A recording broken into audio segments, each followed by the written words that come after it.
Jaya Radha Madhava Punya Vihari.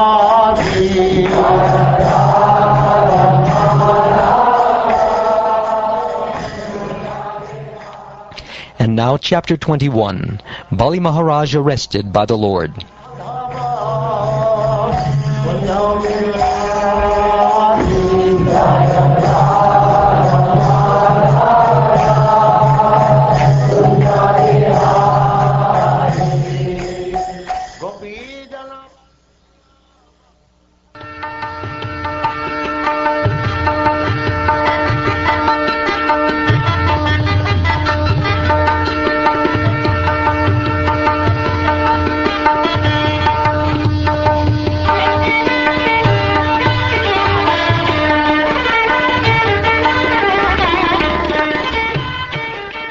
Shukdev Goswami continued. When Lord Brahma, who was born of a lotus flower, saw that the effulgence of his residence, Brahmaloka, had been reduced by the glaring effulgence from the toenails of Lord Vamanadev, he approached the Supreme Personality of Godhead. Lord Brahma was accompanied by all the great sages headed by Marichi and by yogis like Sanandana, but in the presence of that glaring effulgence, O King, even Lord Brahma and his associates seemed insignificant. Among the great personalities who came to worship the lotus feet of the Lord were those who had attained perfection in self-control and regulative principles, as well as experts in logic, history, general education, and the Vedic literature known as Kalpa, dealing with old historical incidents. Others were experts in the Vedic corollaries, like Brahma Samhita, all the other knowledge of the Vedas, such as the Sama, Yajur, Rig, and Atharva, and also the supplementary Vedic knowledge, such as Ayurveda, Dhanurveda, etc. Others were those who had been freed of the reactions to fruitive activities by transcendental knowledge, awakened by practice of yoga. And still others were those who had attained residence in Brahmaloka, not by ordinary karma, but by advanced Vedic knowledge. After devotedly worshipping the upraised lotus feet of the Supreme Lord with oblations of water, Lord Brahma, who was born of the lotus emanating from Lord Vishnu's navel, offered prayers to the Lord. O King, the water from Lord Brahma's Kamandalu washed the lotus feet of Lord Vamanadev, who is known as Urukrama, the wonderful actor. Thus that water became so pure that it was transformed into the water of the Ganges, which went flowing down from the sky, purifying the three worlds like the pure fame of the Supreme Personality of Godhead. Lord Brahma and all the predominating deities of the various planetary systems began to worship Lord Vamanadev, their Supreme Master, who had reduced himself from his all-pervading form to his original form. They collected all the ingredients and paraphernalia for this worship. They worshipped the Lord by offering fragrant flowers, water, padya and arghya, sandalwood pulp and aguru pulp, incense, lamps, fused rice, unbroken grains, fruits, roots, and sprouts. While so doing, they offered prayers indicating the glorious activities of the Lord and shouted, Jai, Jai. They also danced, played instruments, sang, sounded conch shells, and beat kettle drums, in this way worshipping the Lord.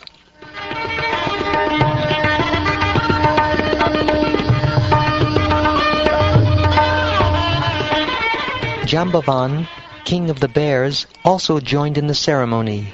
Sounding his bugle in all directions, he declared a great festival for Lord Vamanadev's victory.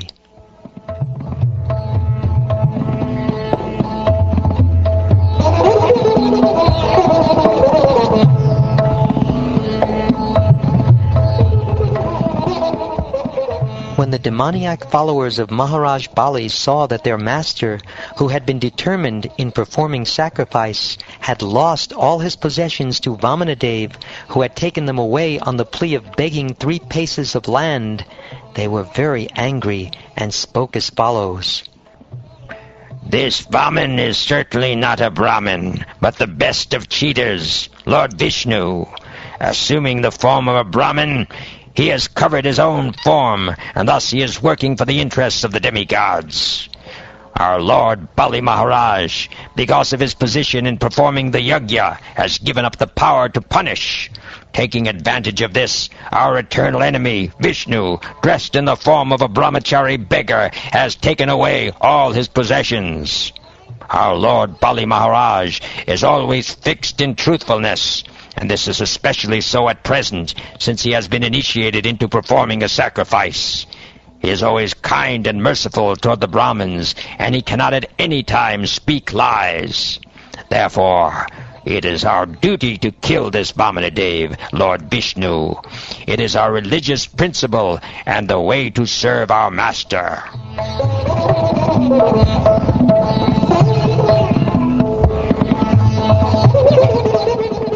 After making this decision, the demoniac followers of Maharaj Bali took up their various weapons with a view to killing Vamanadev.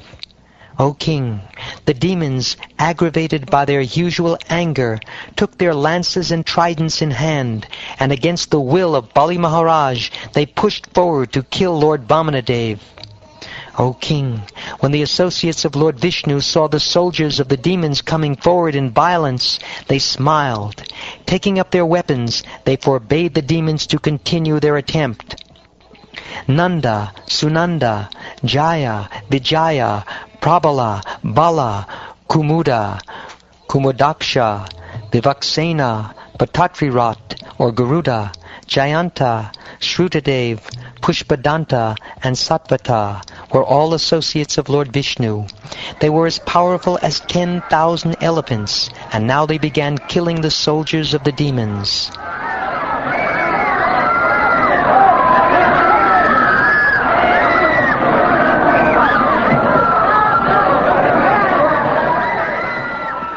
When Bali Maharaj saw his own soldiers were being killed by the associates of Lord Vishnu, he remembered the curse of Shukracharya and forbade his soldiers to continue fighting.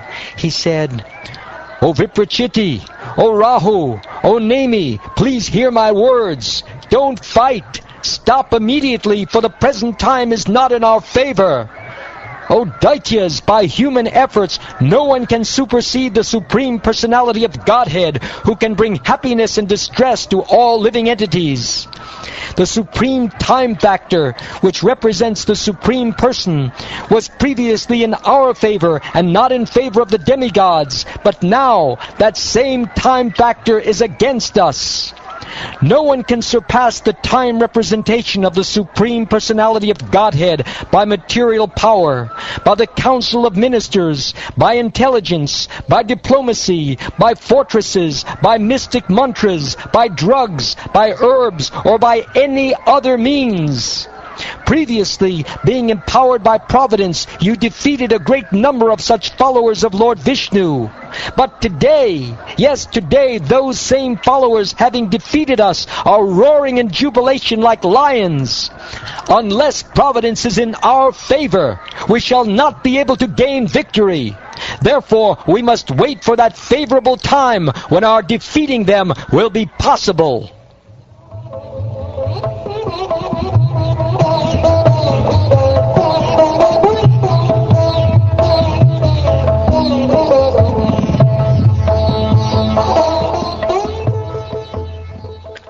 O king, in accordance with the order of their master, Bali Maharaj, all the chiefs of the demons and the Daityas entered the lower regions of the universe, to which they were driven by the soldiers of Vishnu.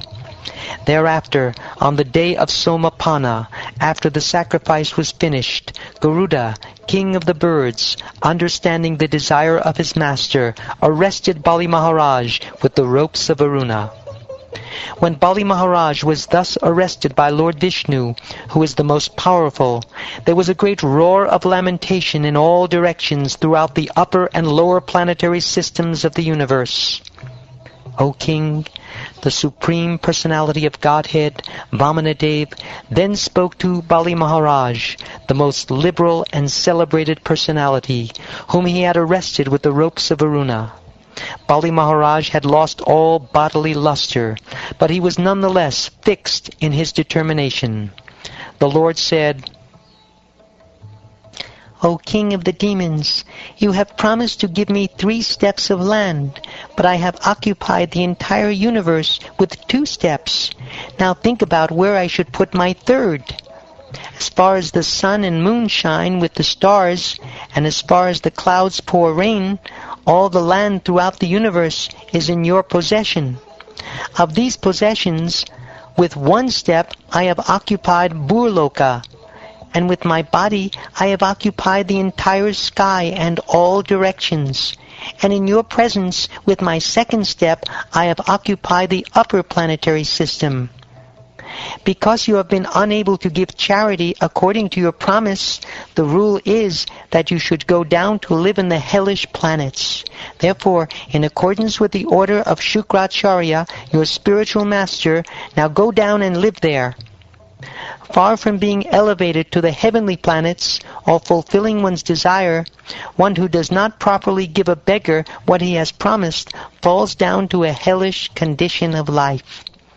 Being falsely proud of your possessions, you promised to give me land, but you could not fulfill your promise. Therefore, because your promise was false, you must live for a few years in hellish life."